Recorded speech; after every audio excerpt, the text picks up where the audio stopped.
Hare Krishna. So, welcome everyone to our Tuesday evening Bhakti Shastri class.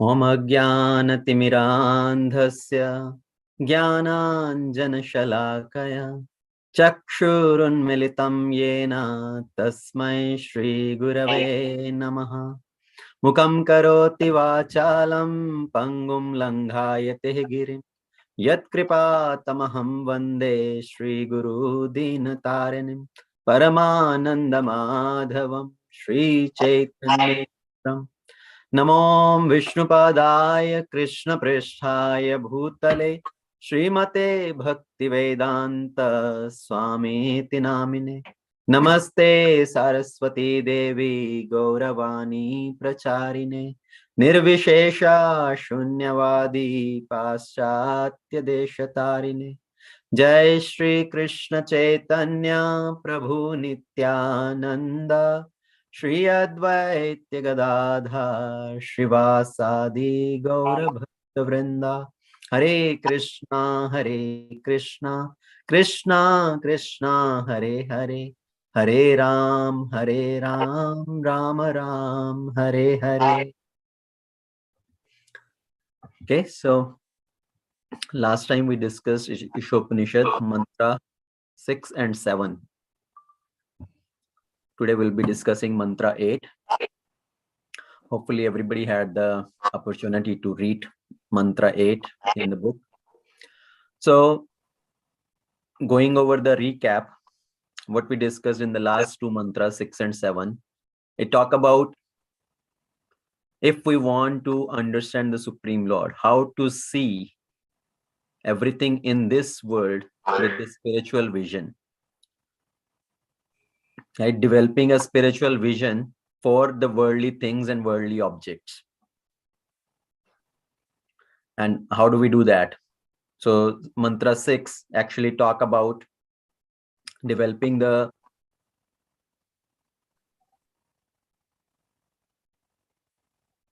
spiritual vision towards the worldly things. And mantra 7 talks about equanimity. So first, developing spiritual vision by seeing worldly things, worldly events, and worldly people with equanimity. So mantra 6 and 7 talk about the vision of Uttama Adhikari towards the worldly things. We talked about 3 different type of people as per their level of realization. First category is Neophyte Devotees. What is the vision of Neophyte Devotee? He served the Lord in his Archa Vigraha form in the temple. He has a relation with the Supreme Lord through his Archa Vigraha, but he does not reciprocate with the devotees of the Lord. He has a fighting tendency also on small things, arguing. He thinks my process, my Lord, my temple, my this thing, my religion is better. So that is a vision of a Neophyte devotee. A second class person, Madhyama Adhikari, he reciprocate with 4 type of people in 4 different ways. Prema, Maitri, Kripa, Upeksha. He develops love for the Supreme Lord. He develops friendship with the devotees of the Lord. He is compassionate towards the innocent people, and he ignores the person who is envious of the Supreme or envious of the devotees. And then the third category is Uttama Adhikari, who sees each and everything with the equal vision, considering everybody equal from the spiritual point of view. Everybody is the part and parcel of the Supreme Lord, and everybody has the equal opportunity to move towards the Supreme Lord. So that is the vision of Uttama Adhikari. So mantra 6 and 7, it talks about the vision of Uttama Adhikari.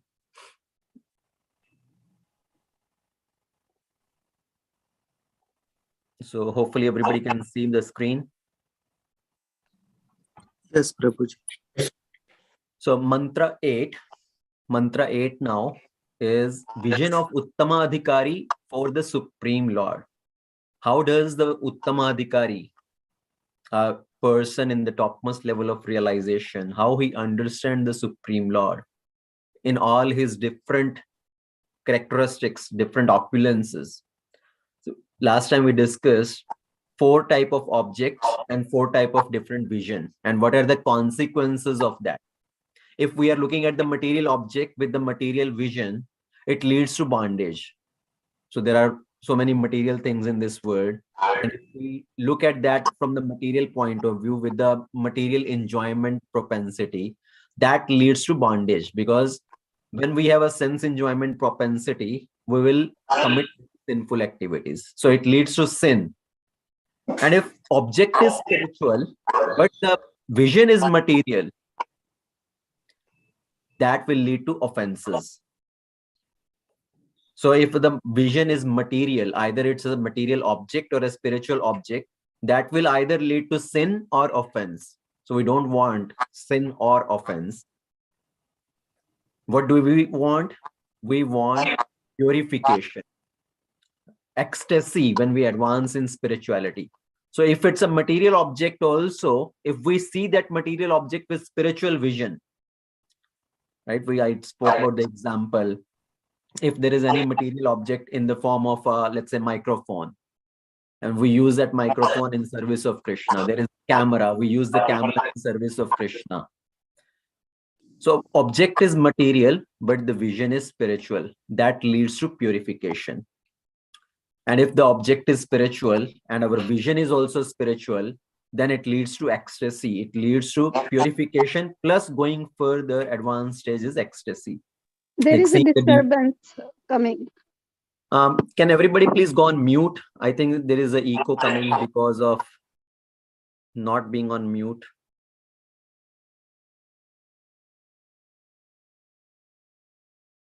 Thank you.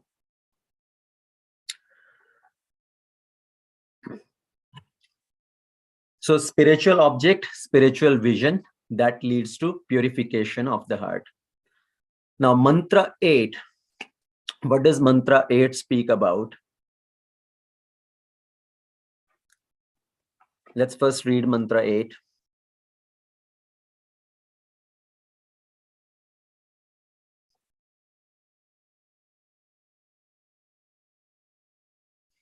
Can everybody still see my screen? Yes, Prabhuji. Hare Krishna, Prabhu. Can you go back to the slide one more time, the 52 slide? Can you explain this point again? The spiritual and spiritual, how these spiritual and spiritual be neophyte? No. I'm saying if the object is spiritual and our vision is also spiritual, in case of a neophyte devotee, at least it will need to purification. So for example, a neophyte devotee, he has a relationship with the deities, right? He wants to serve the deity in the temple. He has a relationship with the deities, but he does not have the right understanding, or he does not develop relationship with the devotees. So still at the neophyte stage also, it will lead to purification. And as we move from neophyte to madhyamadhikari to uttamadhikari stage, as the devotee progresses, the spiritual vision will lead to ecstasy. So the outcome, the consequences of spiritual vision is at least purification and then advancing to ecstasy. Oh, basically 3 levels depending on the person. Right. So depending on where we are in our spiritual journey, it is progressing from purification, further purification, removing of anarthas, and finally going to the level of ecstasy. Oh, yeah, understood. Thank you. Okay, so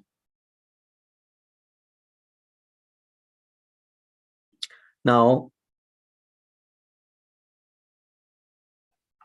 coming back to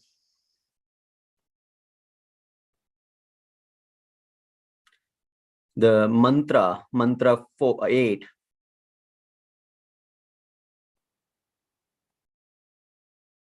I'm trying to stop sharing.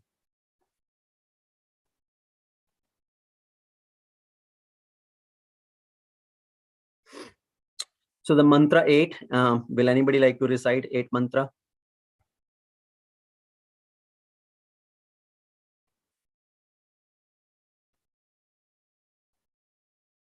Okay, Prabhuji, I'll try. I have my book a little bit different, but it breaks down just like Gita Anvay. So it's easier to...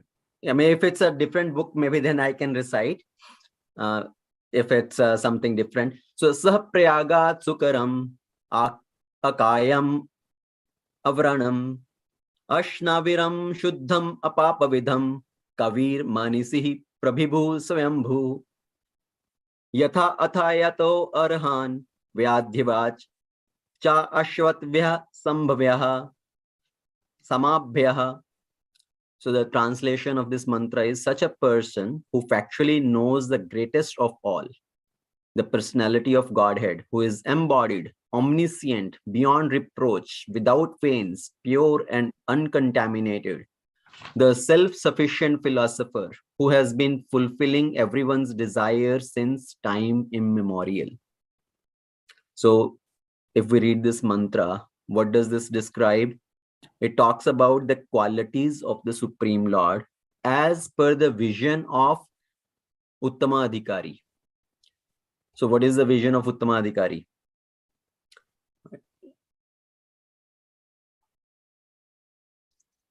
So it says such a person. Who is that person which it is referring to? Such a person. That is Uttamadhikari. Uttamadhikari as described in the previous two mantras, mantra 6 and 7. So must factually know the greatest of all, the personality of Godhead as. So what are these qualities described? I have put it into 7 different categories. So there are about 12 qualities of the Supreme Lord listed in this mantra. So the first one is Sukaram, omnipotent. So the Supreme Lord is omnipotent. Akayam. Akayam means unembodied. Avaranam, without reproach, without covering. Ashnaviram, without veins. I have put these 3 into one category, which talk about the form of the Lord. He is unembodied. He is without veins. Shuddham. Shuddham means pure, antiseptic. Apapavidham, prophylatic. Kavihi, omniscient. Manishihi, philosopher. Prabhibhu, the greatest of all. Swayambhu, self-sufficient. Yatha athayata arthan vyadhat. So he rewards the desirable object of all living entities from time immemorial. So fulfilling everyone's desire since time immemorial.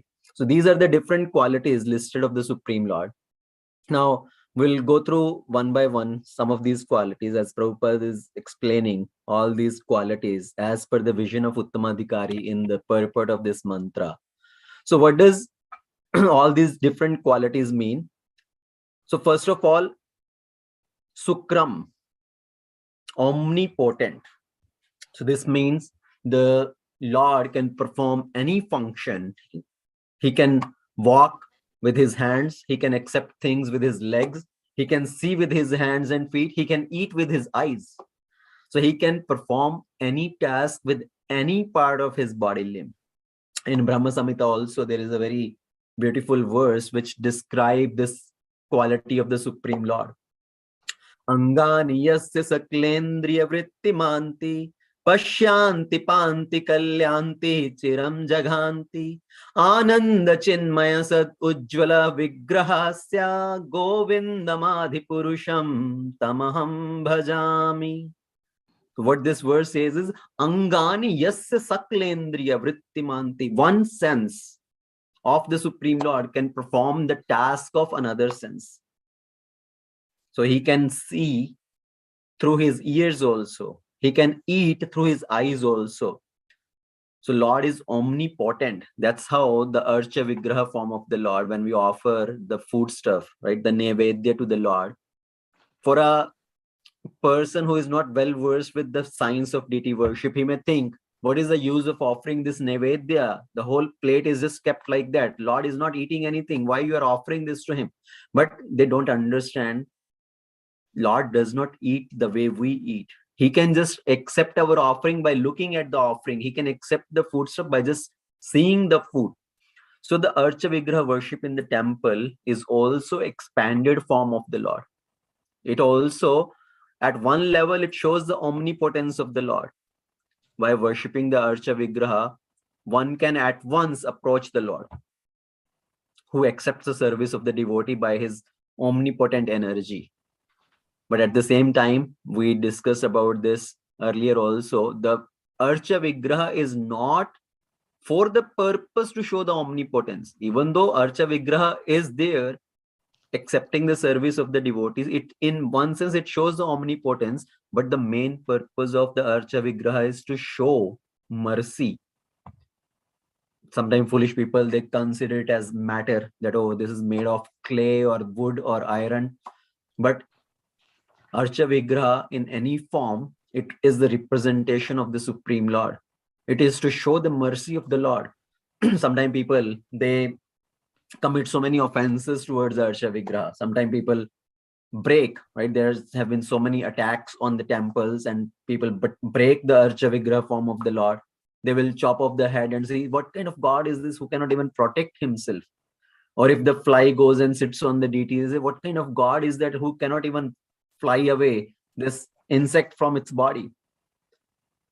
So who cannot protect even himself? So it's like somebody breaking the two needles of the clock, right? The minute needle and the hour needle, and he claims, see, now the time will stop. See, by just breaking the needles of the clock, can we claim that time will stop itself? Time is going to run, time is going to continue. So same way the Archa Vigraha form is of the Lord. Yes, Lord is present here to show his mercy, to receive the service of his devotees in the Archa Vigraha form. He gives completely himself to the devotee to take care. But by just breaking the Archa Vigraha, does it going to have the Lord completely unmanifest, or the Lord's presence completely stopped? So the Archa Vigraha shows the omnipotence of the Lord, through which Lord performs his reciprocation with the devotees. Now, the second quality of the Supreme Lord described here is akayam. Kaya means body. Right? In our connotation, we have two different things. We have a body, but we are not the body. We are the spirit soul who is residing inside this body. So we are embodied, right? We have been given this body.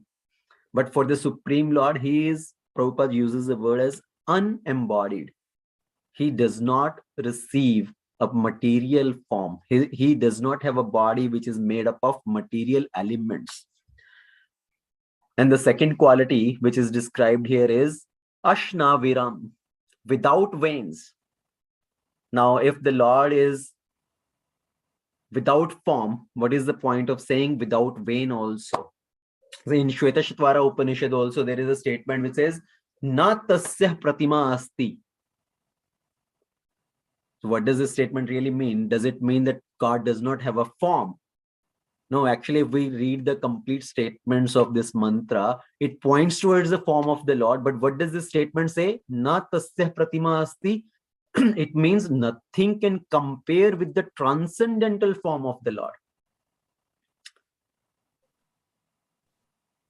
So if in this mantra also, it first says akayam, unembodied, then it says ashnaviram, without veins.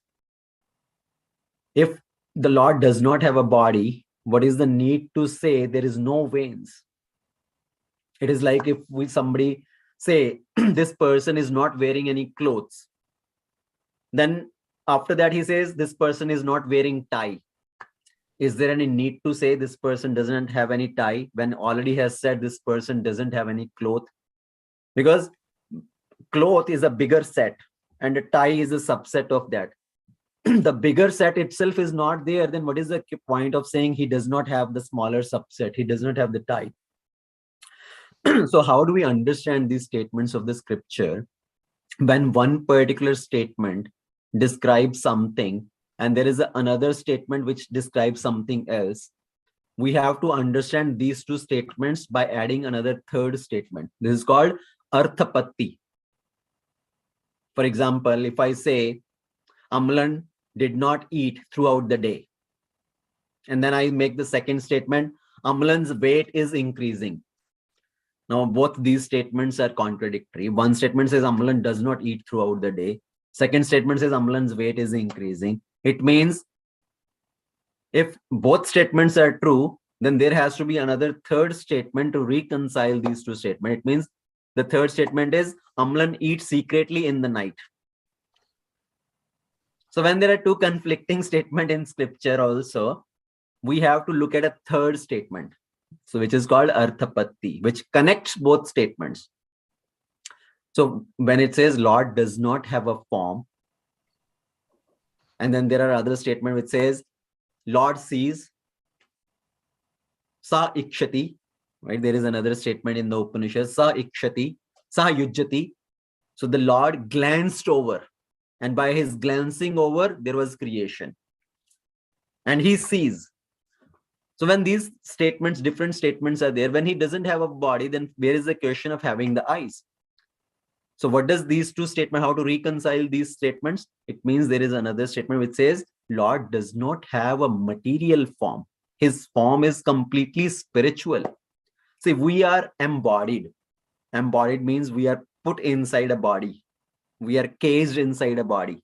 We are spirit soul, but the spirit soul has got a body. But for Lord, there is no difference in his body and the spirit. He is one. He is Satchit Ananda Vigraha. His form is made of Satchit Anand. It's complete sweetness. There is another beautiful shloka which describes the mallows of the Supreme Lord. Adharam Madhuram. So his lips are sweet, his whole body is sweet, his talk is sweet, his walk is sweet, his glances are sweet. Everything of the Lord is sweet. It's like a sweet candy. You bite the candy from anywhere, it is sweet. So there is no difference in the Lord and his form and his soul. He is one and same. So he does not have a material form which is made of the gross element, but he has a spiritual form. His form is not under the modes of material nature. Rajogun, Tamogun, and Satogun. He is Shuddha Sattva. So these qualities which are sometimes described here, it may be contradictory, even though it is as per the glorification of the Lord. Sometimes Lord is beyond all this glorification. Sometimes we are trying to glorify the Lord, and that glorification is so insignificant, it is like an insult only. For example, if there is a king, emperor of the whole world, so he is the controller, the emperor of the whole world, but you go to that and you tell, oh, he is the landlord of this village, right? He is the owner of this village. It is true, as village is part of the whole world. So yes, he is the landlord of the village also, but it is very insignificant to say like that. So that glorification is insignificant, or it seems like an insult for the emperor. The same way for the Supreme Lord, when we try to describe, glorify him with these few words, sometimes it becomes as an insult or misrepresentation, misunderstanding about the Supreme Lord. Prabhupada uses the word unembodied here just to clarify from this modern connotation also that Supreme Lord is not having a material body. He did not use the word actually disembodied. So there is a difference in unembodied and disembodied. Disembodied means somebody had a form and that form is now taken away. Right? Then it is called disembodied. For example, somebody commits suicide, his material form is gone, is taken away, and now he is in a ghost form. Right? He is just in the subtle body. So that is called disembodied. But for the Supreme Lord, he is not disembodied. He does not even have a material form. So these words sometimes are very conflicting or contradicting from the meaning and connotation point of view. The meaning of the words actually changes with time. Like 50 years back, what it meant in the form of unembodied versus how we treat that word now, or few other words. Let's say the word gay, right? The word gay 50 years back, what was the meaning of the word gay? Something as happy. I know one person in my office, she's a kind of a senior manager or something. Her name is Gay, because 50 years back, the meaning of gay is somebody who is happy, blissful. But now, from modern connotation point of view, if we say the word gay, it is a completely different meaning. Same way, meaning of ass, 50 years back when Prabhupada, in his books, he write the word ass many times because it represented a particular animal. Now somebody uses the word ass, immediately somebody thinks of some body part. So the meaning and the connotation, they are different. It changes with time. And sometimes the words which are used in scripture, which has been written 5,000 years ago, put down in writing, and people drive completely different meaning for those words now. So we need to understand the terminology in the right context, in the right perspective. So for the Supreme Lord, he does not have a material body, a kayam. Otherwise, if he does not even have a form, what to speak of material or spiritual, we just say he is formless. Then where is the question of saying he is without veins? He sees, he walks. All these statements will be contradictory. So for us, we have this particular body, which is the result of our karma, our previous karma. We may have a good looking body or a ugly looking body. We could have a healthy body or a diseased body. So we get a particular body as per our karma. For the Supreme Lord, there is no such thing as no karma. He is beyond any reproach, right? That is the word which was described here as avaranam. He is without reproach.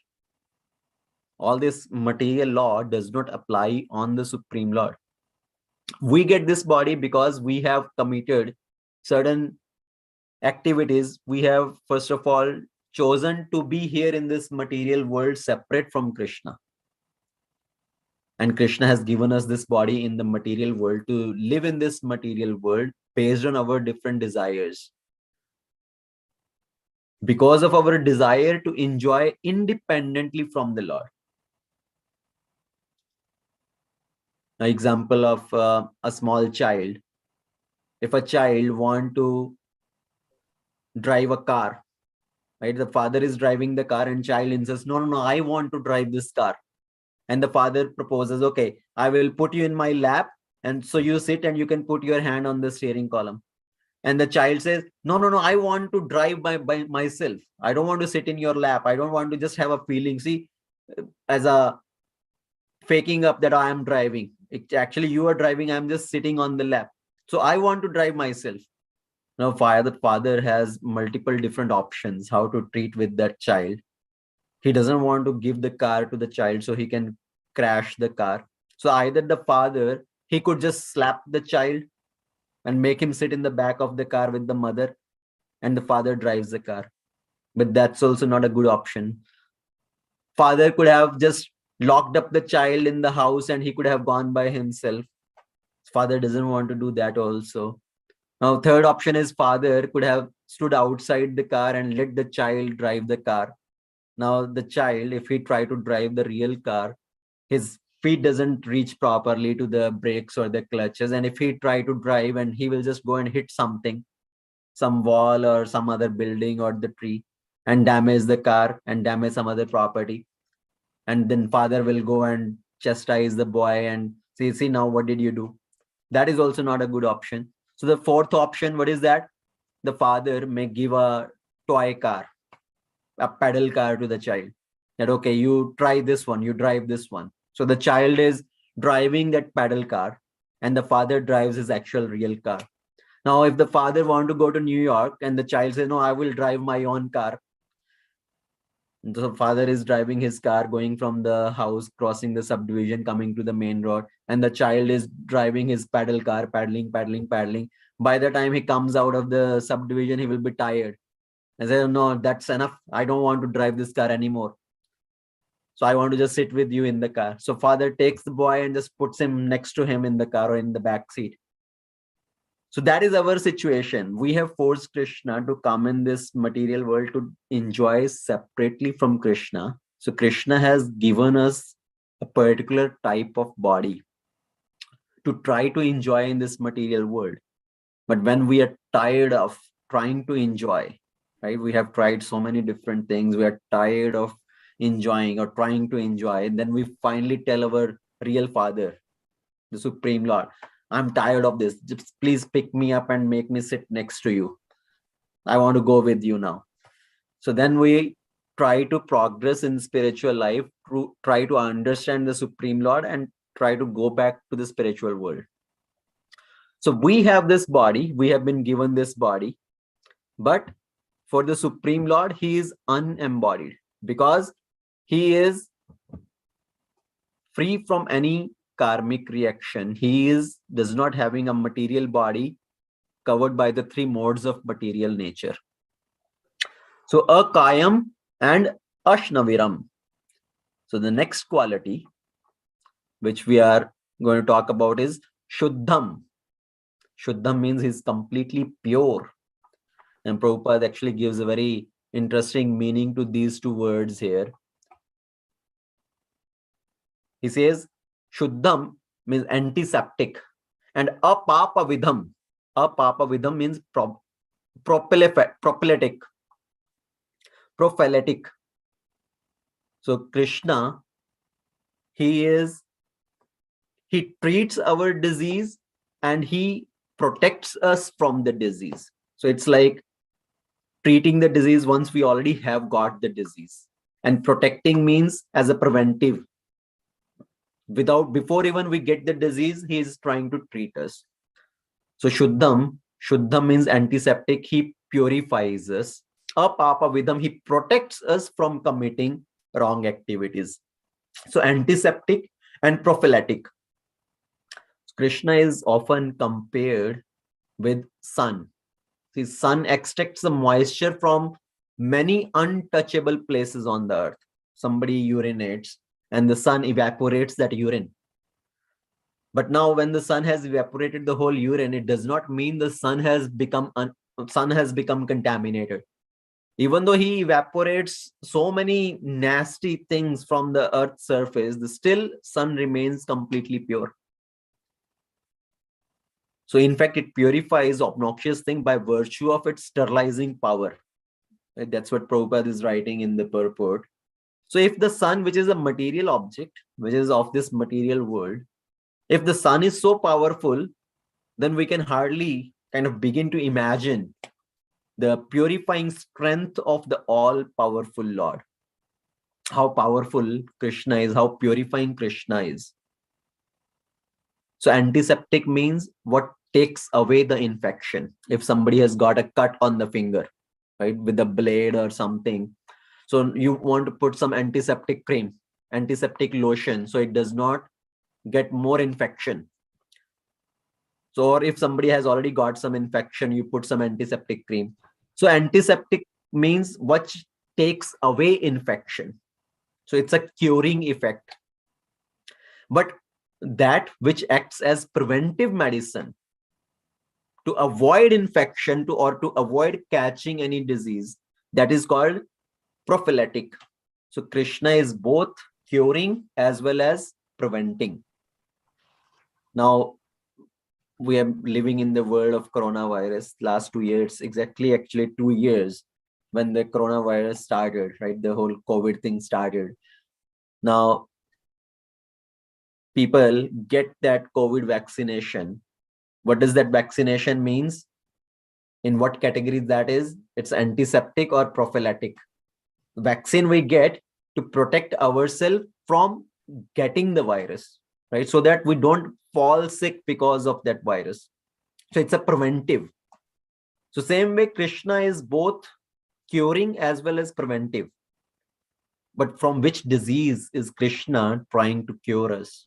Or from which disease Krishna is trying to safeguard us? Our disease is Bhavarog, a cycle of birth and death. We are going in this material world again and again, committing so many different activities, creating the karmic bondage. And then we are contaminated with all these anarthas, the vikaras, lust, anger, greed, illusion. So all these anarthas are there, and this material contamination. So Krishna can cure us from this disease of bhavarog. Krishna's effect on us is purifying and protecting. Krishna himself is free from any contamination. Even Krishna's holy name is so pure. He can purify others, but Krishna himself is completely pure. He is free from any lust and all other contamination. Krishna performed rasa dance with all the gopis of Braja. It's not that Krishna is having some material desire to fulfill in the association of those women. Actually, the rasa dance is described that kind of leela of the Lord which can remove lust from the heart.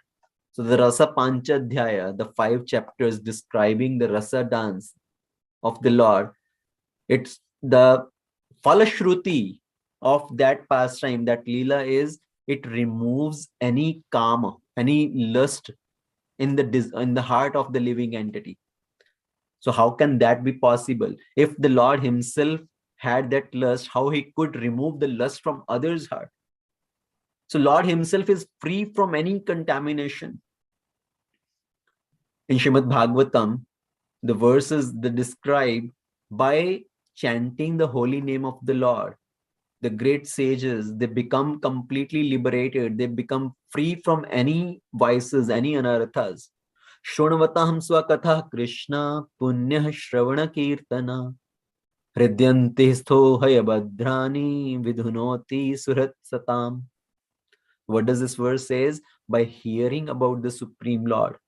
Shronvatam swakatha Krishna punyah shravana kirtana. So hearing about the Lord, chanting his glories is so auspicious. Hridyanti stho. He becomes situated in the heart. As soon as we desire to hear about the Lord, we engage in chanting the glories of the Lord becomes situated in our heart, and he removes all the contamination. Vidhunoti. So Krishna, he cleanses our heart. He is like taking a broom in his hand and brooming our heart. भगवान हमारे हृदय में बैठकर उसका झाड़ू पोछा कर रहे हैं. तो कृष्णा क्या रोल कर रहा है? काम वाली बाई का रोल ले रहा है. He is cleaning our heart because he is our most dear friend. Suhrit Satam. He is a dear friend of his devotees. So Krishna is purifying. He purifies us. He protects us from all the contamination. The next quality which speak about the Supreme Lord here is Paribhu. Paribhu means he is the supreme. He is greatest of all. No one is greater than or equal to him. That's why Supreme Lord is described as Advaita. Right? He is one and there is no second. There is no one greater than him. There is nobody equal to him. So other living entities are described here as beggar actually. Who is a beggar? Who asks something from others. So all the living entities, they are always asking something from the Lord. And the Lord supplies the things the living entity desires. Now, if the living entity was equal to the Lord, if we apply the oneness principle in quality and quantity, right? If somebody says the living entity, the Jiva, is also Brahman, he is also same as the Supreme Lord. If everybody was equal to the Supreme Lord, then everybody is omnipotent and omnipresent, omniscient.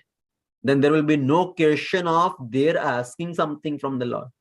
There is no question of somebody begging something from the Lord.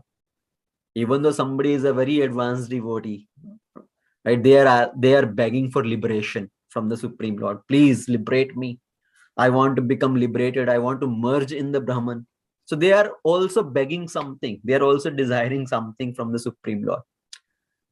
So nobody can be equal to the Supreme Lord. He is the greatest of all, Paribhu. As we discussed the 6 qualities, the 6 opulences of the Lord. First of all, who can be described as the Supreme Lord? One who possesses these six opulences in the fullest quantity. Aishwarasya samagrasya viryasya yashasah shreya jnanam vairagya sheva channam bhagan itangana.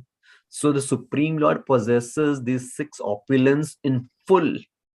Aishwarya, he has all the opulences, all the wealth. Virya, he is most powerful. Yasha, he is most famous. Shreya, he is most beautiful. Jnanam, nobody can compare to the knowledge of the Supreme Lord. And Vairagya, renunciation. After having all these qualities, he is still fully renounced. So these are the six opulences which he possesses in the full quantity. We may have these opulences in a limited quantity. Somebody may have some wealth. He cannot claim he possesses the wealth of the whole world. Somebody may be beautiful to some extent. His beauty may last for a few years. Nobody stays beautiful forever. Somebody may have power, but our power does not last forever. As we grow old, 50, 60, our strength starts to fade away. Our knee problem, eyesight starts to fade. All these different strengths start to go away. We have some knowledge, but that knowledge is incomparable with the Supreme Lord. We may know few shlokas, but Lord spoke this whole Bhagavad Gita, 700 shlokas in a matter of 45 minutes to 1.5 hours. And to understand those shlokas, that Bhagavad Gita, we have to spend years and years, whole lifetime. Still, we may not understand completely.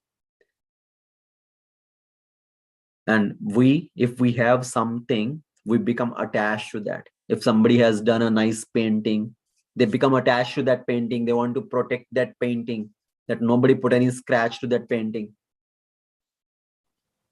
So we become attached, but even though the Supreme Lord has all these opulences, he is still completely renounced. So he is supreme, he is greatest of all. Paribhu. The next quality described here is Swayambhu. Swayambhu means he is self-sufficient. Swayambhu also means sometimes self-manifested. We say some of the Archa Vigraha of the form, they are self-manifested. Swayambhu deities, Swayambhu Vigraha. Right? Nobody has to carve the form of the Lord. That form has just self-manifested.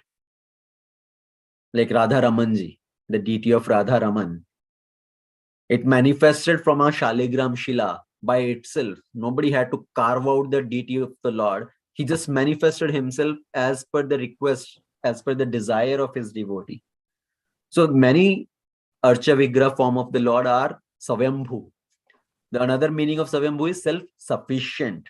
So he does not need anything from anybody.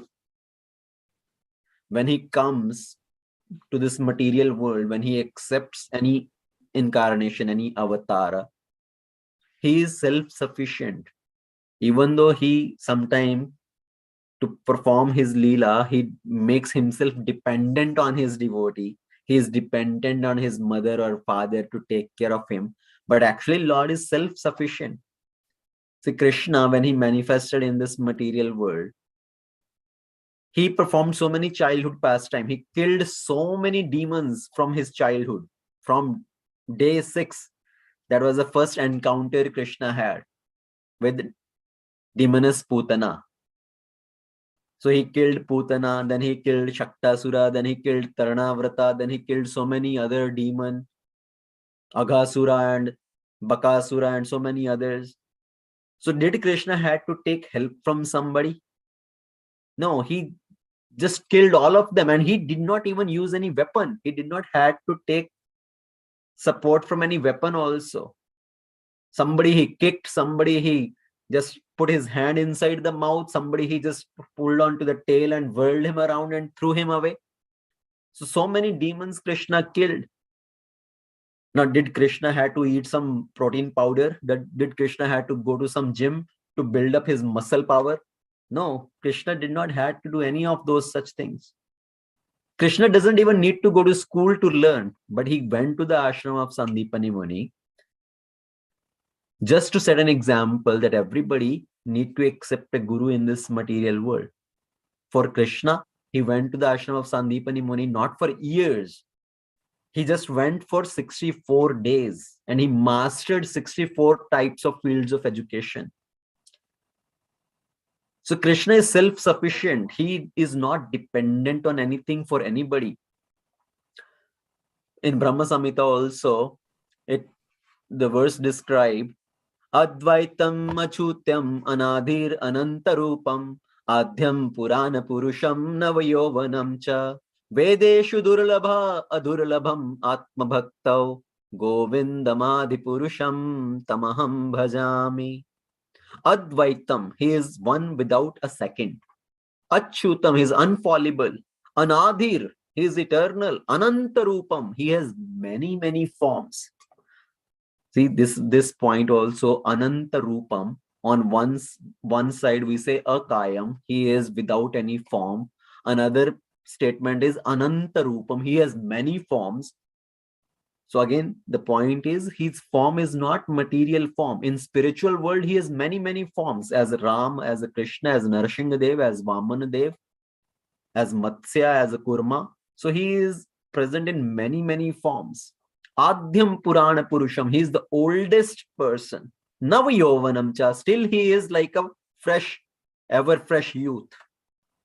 Vedeshu Durlabham, it is very difficult to understand the Supreme Lord through all the Vedic knowledge. Adurlabham Atma Bhaktau, but it is not difficult for somebody who is completely surrendered. For a devotee, he can understand the Supreme Lord. In Bhagavad Gita also, what does Krishna say? Bhaktyah mam abhijanati. A devotee can understand me in truth, in completeness, in tattva. So, Govindamadi Purusham Tamaham Bhajami. I pay obeisances to that Supreme Lord, Shri Govinda. So the Supreme Lord, he is present in many, many different forms, and he manifests himself in this material world for fulfilling many different purposes. And the main purpose of Lord's descent in this material world is to attract the heart of other living entities towards him, to take them back to the spiritual world. So he is Swayambhu. He is self-sufficient. He is self-manifest. And then the next quality described here is he is the fulfiller of all the desires of living entities from time immemorial. He has been supplying all the needs and wants of all the living entities. See, when we desire something, even if we are qualified for that object, ultimately somebody has to bestow that thing to us. Either it's a post, a degree, or any material object. So somebody has to bestow that on us. If somebody wants to become a judge, somebody can do all the study. Somebody can do all the law study, he can read all the law book, but somebody has to award that post that he is appointed. He's awarded this post of being the judge of the Supreme Court. Or so we may have our qualification, but at the same time, we need bestowal also. It is not only qualification or it's not only bestowal. Both thing has to be there. People in this world, sometimes they go with this karmavada philosophy. Karmavad. What is karmavad means? Karma is everything. I will do my hard work, and with my hard work, I can achieve everything. A child thinks, I will study hard and I will get A grade. Everything depends on my labor. Right? A sports person think, see, I will play nicely and my team relies on me because I will make my team win. So that is karmavad philosophy. Devavad is a completely opposite end. Devavad means, oh, nothing is in our hand. Everything depends on the higher forces. अगर मेरे कर्म में होगा तो सब कुछ मुझे अपने आप मिल जाएगा. So that is Devavad, completely depending on the things to happen. But it's not Karmavad, not Devavad. Both has to come together. Karma plus deva leads to phala, leads to result. Because see, just the karma is not sufficient, just the mercy also is not sufficient. For the mercy to come, we need to do our karma also. In scripture, there are so many examples. Prahlad Maharaj actually gives this quotation when Nrsingadev appeared and he killed Hiranyakashipu. At that time, Prahlad Maharaj is glorifying Nrsingadev. And what is the prayer he's saying? Actually, the child having a father is not a guarantee that he will be protected. Because the father may have all the good intentions, the desire to protect the child. But still, sometimes the parents, they are not able to protect the child. The child may still fall sick. Child may still get disease. Child may die also. So child having a father is not a guarantee of protection. A patient, he goes to the doctor. He may take the medicine. The doctor has all the right intention. He tries all his best to save the patient. But still, there is no guarantee that the patient will be saved. A person may be on a boat, but it's still not a guarantee that the person may not sink. When the Titanic was built, right? The Titanic was such a strong ship, and there was a claim on the Titanic that even nothing of this world can sink this ship. Even the God cannot sink this ship. And what happened? On the first journey of the Titanic, that ship sank. So a person may be on a strong boat, still there is no guarantee of protection. There is no guarantee that the person may not sink. So only our karma, only our endeavor is not enough. There has to be mercy also. But on the other side, if somebody just relies on the mercy, like I gave the example, if a farmer thinks, if I am to get a good crop, what is the need for me to work hard? I will not plow the land. I will not put the seed. If he doesn't plow the land, if he doesn't put the seed, even though if there is nice rain, is he going to get any crop? So rain is deva, right? That is the mercy of the Lord because of which the rain happens. But if the person did not do his endeavor itself, he is not going to get the result. So karmavada means everything is in my hand. Devavada means nothing is in my hand. Everybody is in hand of fate. Both are wrong approaches. So karma plus deva is equal to phala. Now, does it mean that nothing is in our hand? Actually, some people take a complete wrong approach that अगर भगवान की मर्जी होगी, अगर मेरी किस्मत में होगा, अगर मेरी डेस्टिनी में लिखा है, तो मुझे ये मिलेगा. Destiny means consequences of our action. Destiny does not control our action. We still have the choice what type of action we want to perform. Based on our action, the consequences of results will be there. So that is destiny. So the Lord is the one who is fulfilling the desire of all the living entities from time immemorial. Ordinary, the living entity, he even doesn't know what to ask from the Lord. Or we even don't know what post to seek. We think, I know better than God. I know what do I need. God does not know what is good for me. So let me tell God what is good for me and or what do I need, and let him use his power to give me what I need. So generally people approach God for what purpose? Just to ask for material things, right? They think you do your leela there in your world. Let me do my leela here in my world, in this material world. आप अपनी लीला करो, मुझे मेरी लीला करने दो. And you use your power to help me perform my leela in this world. So we think I am more intelligent than God. So I am Krishna, let him use my intelligence and his power to provide everything that I want. So we don't even know what to ask from the Lord. Krishna knows what is best for us. Now we have a choice. right? Either we can have infinite longing of this material world. We can just keep going on desire and desire to be happy in this world. Or we can have longing for the infinite. We can have the longing to connect with that infinite, that Supreme Lord. In His service, we want to serve Him. So we should not ask for the material things, but we should ask for the ability to serve the Lord, the right intelligence, time, physical ability to engage in the service of the Lord, to engage in glorification of the Lord. So we should mold our desires in that way. And Krishna, He knows everybody's heart. He is there as Updrashta Anumantacha. He is sitting in everybody's heart as a witness,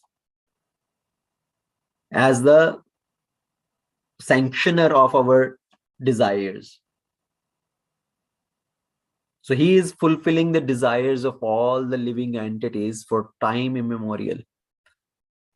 So these are the various qualities which are described here for the Supreme Lord.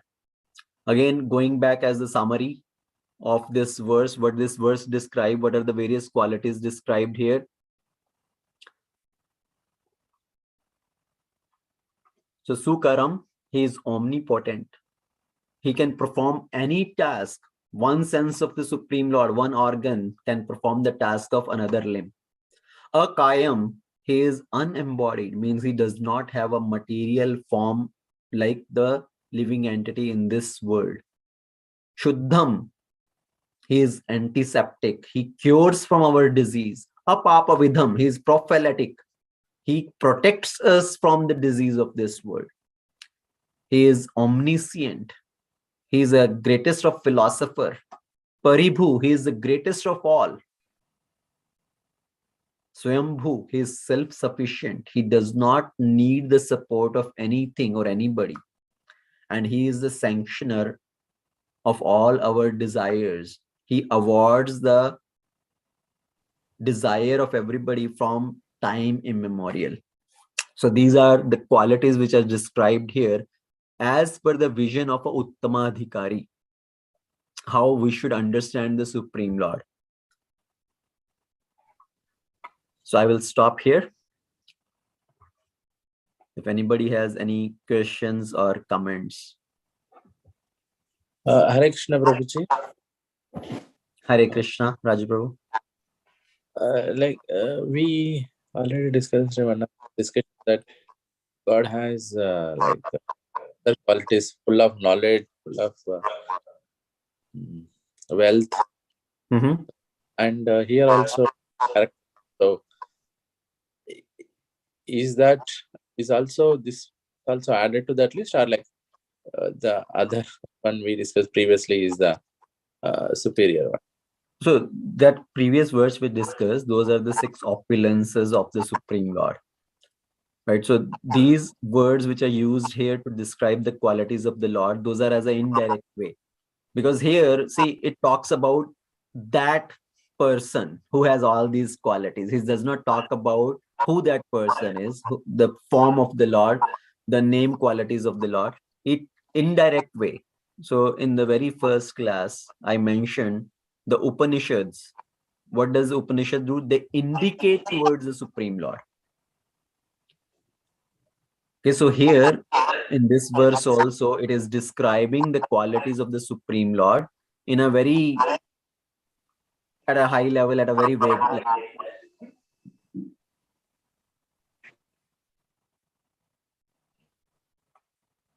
So you are talking about this quality which I described as Paribhu, right? He is the greatest of all. So greatest of all includes all the qualities, all the opulences.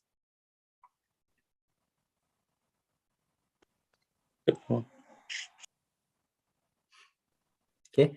Anybody else has question? Chaitanya Mahaprabhu himself is so he don't have veins, and these are all, or it is a different incarnation. This is not applicable to that incarnation. So, it is applicable to all incarnations. Krishna, he appears in any form. His form is not material. He does not have a material body like us. So, see, Krishna Chaitanya Mahaprabhu also performed a leela. He was exhibiting so much ecstasy that his body elongated like anything, right? It became so long, so huge. So it's not a material body. How is that possible for a material body to become like that? So the verse which is describing he is without vein, he is without any form, means yes, any appearance of the Lord in this world, any incarnation, he is not having a form which is a material element. In Bhagavad Gita, I believe 9:11, Krishna says, Avajananti mamamudha manusham tanumashritam. The fool deride me. They think I have accepted a human form, as a human-like form. That my form is also like an ordinary human being. So Krishna's form is not made of material elements. He always is in spiritual form. When Krishna leaves the world, he just leaves in the same form. He goes back to his spiritual abode. And all these forms are existing in spiritual world. So he has many forms. Anadhir, Anantarupam. I see all these forms are existing in the spiritual world. Okay, Prabhu. And I think in this Upanishad, I think first time in this verse, the personality Godhead is saying as a Krishna. So we didn't see a personality Godhead as a Krishna in previous mantras, right? This is the first verse is saying that. No, in this mantra also, the Krishna name is not used. Okay, and purport it is there. Okay. No, in purport, yes, in purport, in the explanation, Prabhupada is using that. But in the mantra directly, it doesn't talk about Krishna directly. Because, see, as I said, in Upanishad, they indicate towards the Supreme Lord, but they don't directly speak about the Supreme Lord. They are at a very philosophical level. Right? Whereas Puranas, they go directly talking about the Supreme Lord, his name, qualities, pastime, leelas, abode. But Upanishads are at a philosophical level, not directly speaking about the Lord, but in an indirect way pointing towards the Supreme Lord. So in a way, Prabhuji, it's a description of Purna Purushottam. Yes. And that's what in Gita Krishna is saying, I am Purushottam. So basically he's saying that I am whatever the original source and everything else is. Another interesting thing just to think about it is like a hologram. You can imagine hologram, it really doesn't have the form, it's a light, but really it looks like a form. So the thing is that certain things, just because of what we experience in the physical body here, we cannot understand it because our comprehension has limitations. And we always think in our own way of thinking. But he can create a form if he wants to, and if he doesn't want to form, that's why he's in everybody, and still his only thing, the way I look at it, is a string. String can, if it's an infinitely small string and you can create a form and you can destroy the form anytime, and that string can be as long as you want to. That's a beautiful thing about science, string theory. So imagine that he's in everything. He can be infinite string and he can be wiping out and make a form for a while and he's gone again. So really, he controls the form. He makes the laws. When you think of scientific laws, you aren't stuck because he's the maker of the laws. So anything you can think of or your experience, he's indescribable in that respect. So he's full of conflict, but because he is the creator of everything, he can do anything he wants to. And that's what the bhakta can understand him, because bhakta understands him from heart and not from anything else. Because bhakta, like child knows mother is mother, right? He doesn't know her name or anything, but right from childhood, he knows mother is mother. And she gives love. So bhakta is really attached with the love. He's not like Jnani, try to analyze it or anything. And Krishna understands love, so he reciprocates them. And if you need something, he will give you that understanding. Because it's like a mother has everything. If child is hungry, she can give him something. And that's why it's very difficult to understand. That's why Upanishads are very hard to understand. But these are the level you are talking about is a fully realized soul, like Shukdev and all those people. They have some comprehension. We are just trying to understand the worldly thing. That's the way I understand it. Hare Krishna. Hare Krishna, Prabhuji. Yeah, thank you.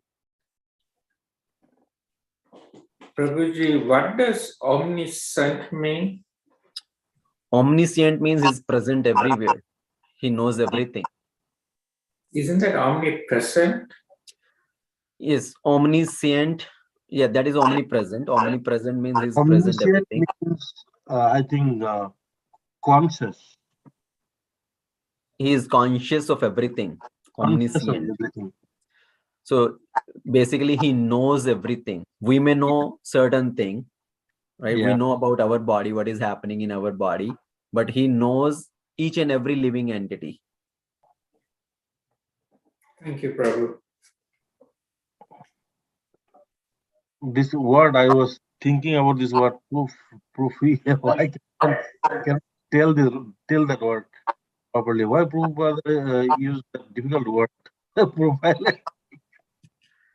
Prophylactic. That word is very difficult word. Yes. So that's why I'm using the word as a preventive maintenance and breakdown maintenance, Yeah. right?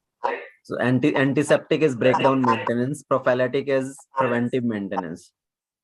So in the industry also, where in the production industry, there are two type of maintenance happen with the machinery.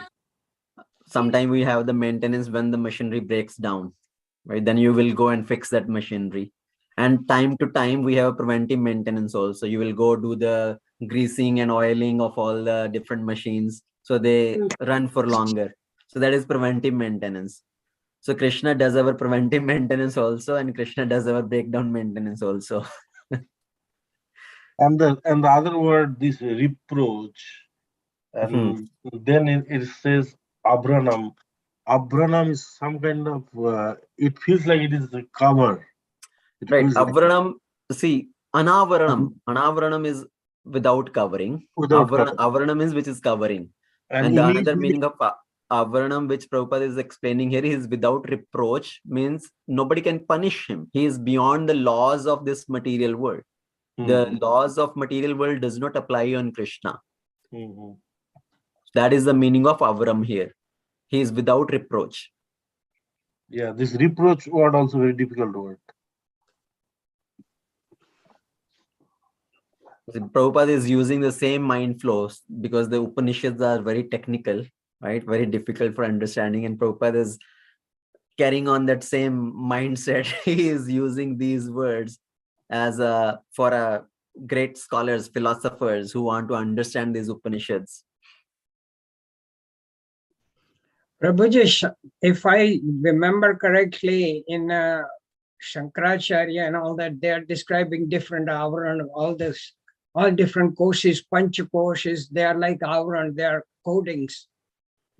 An avaran means he doesn't have any of those restrictions like Annamay Kosh and right. So all that, those are avarans.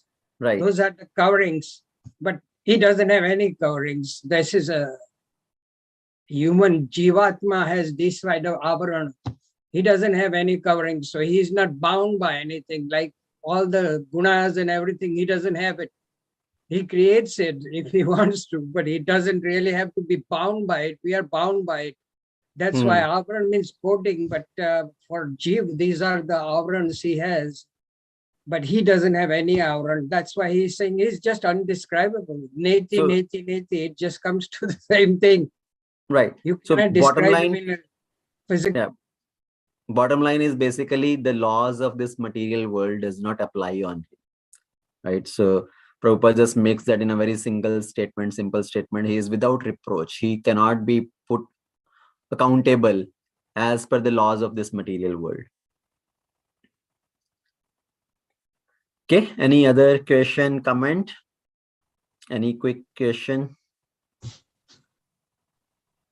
Hare Krishna, Prabhuji. Hare Krishna, Vijay Prabhu. Prabhuji, the material creation is so large, by whatever, the scientists, see through the telescope, saying that, many new stars are being born, and many, now they're saying that, the black hole, many new stars are, many old stars are dying, they're all getting sucked into. In such a vast creation, when new stars are getting born, maybe it's the entire universe in itself. So there, whatever is the Leela at one stage, it is happening continuously. Like, one understanding is that, that here we are in maybe Kali Yuga, but there is some universe where it is Satya Yuga, or some universe where some Leela of Krishna is happening still.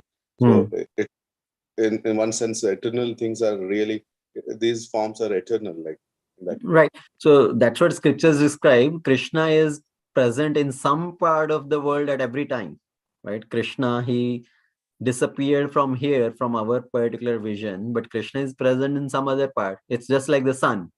When we say sunset, it does not mean sun died. We say sunset. So sun has set at one part of the world, but sun is present in another part. So right now it's night here in America, but it's daytime in India. So sun is present there in India.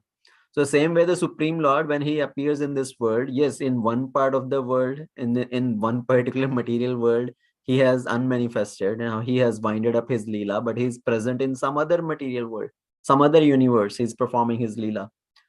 And the point which he mentioned, the scientists are finding new stars or even the whole new universes here.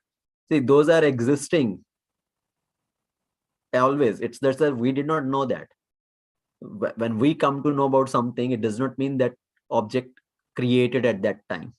That object existed, but we just happen to know about that now. Right? There are so many things which are available in the store. I may not know a particular brand or particular product also.